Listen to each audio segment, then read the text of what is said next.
Pesach, the holiday of freedom. Welcome to the Pesach Perspective.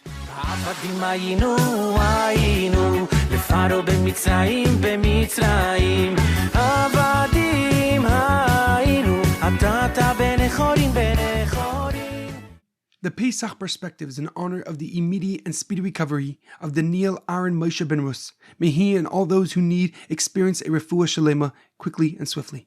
The Pesach Perspective is in loving memory of Leah Mintche of Yosef, Edward Ben Efraim, Shlomo Ben Edward, and Yirachmiel Daniel Ben Gedalia. May their souls be uplifted and may their memories be a blessing. We are about to celebrate Pesach, the holiday of freedom. After cleaning our homes to near perfection, we will eat ancient but spiritual bread, the Matzah, and we will drink 4 cups of wine in honor of our liberation. But most importantly, we will recall, remember, and relate the story of our exodus from Egypt.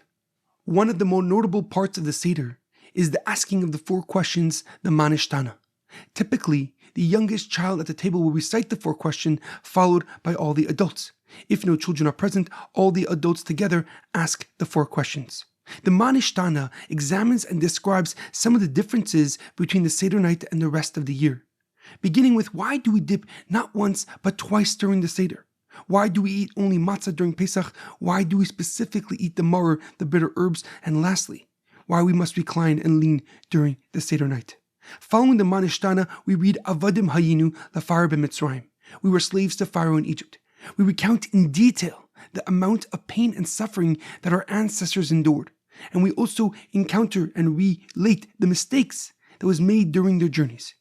We say, Mitchilu oivde avodah zara hayu avosenu. In the beginning, our ancestors were idol worshippers. But now we have come close to God and only serve Him. But a question comes to mind. During the Seder night, we lean to the left as we eat the matzah and drink the 4 cups of wine to celebrate our freedom. And yet, as just previously mentioned, we first detail the misery, the agony that our forefathers endured, and we describe the various ways the Egyptians tormented and oppressed the enslaved Jewish people. Why do we even mention the pain and suffering while celebrating our freedom?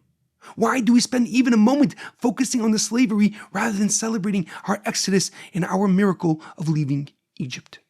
Rabbi Sachs, of blessed memory, furthers this question in his Pesach Haggadah.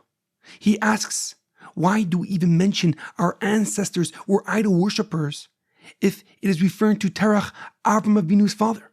And it's not referring to the Jewish people, so why even bring up the idol worship? There are 2 great sages that have an argument on the basis that you must begin with the bad and end with the good. Rabbi Sachs quotes this argument as he answers this question. He explains that Pesach is not just a holiday of freedom, but a holiday of hope.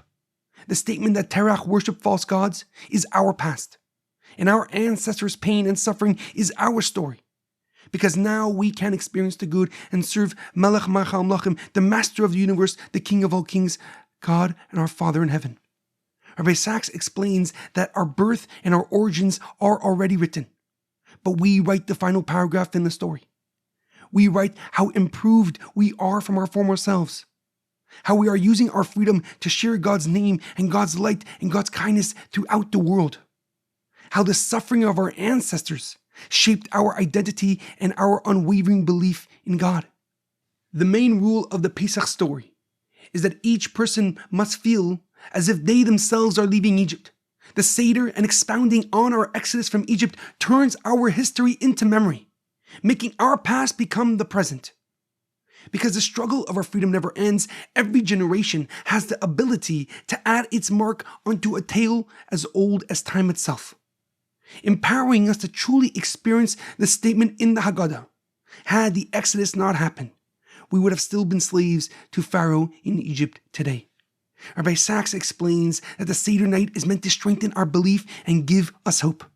By describing our beginnings, it empowers us because of how far we have come.